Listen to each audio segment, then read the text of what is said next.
সুগন্ধি বা আতর কেবল একটি ব্যবহার্য জিনিস নয়, এটি আমাদের মনকে শান্ত করে, ইবাদতে প্রশান্তি আনে এবং সবচেয়ে বড় কথা, এটি আমাদের প্রিয় নবী হযরত মুহাম্মদ সাল্লাল্লাহু আলাইহি ওয়াসাল্লামের এক চমৎকার সুন্নাহ।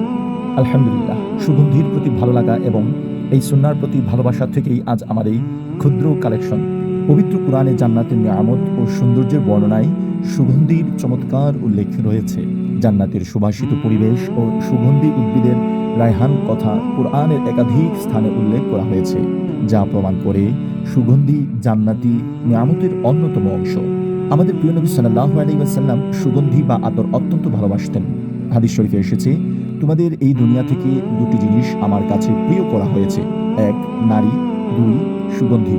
আর আমার চোখের শীতলতা রাখা হয়েছে সালাতে অর্থাৎ নামাজের মধ্যে। সুনানুন নাসাই 3939 নম্বর হাদিস। সহিহ বুখারীর বর্ণনায় এসেছে, রাসূলুল্লাহ সাল্লাল্লাহু আলাইহি ওয়াসাল্লাম কখনো সুগন্ধি বা আতরের উপহার ফিরিয়ে দিতেন না।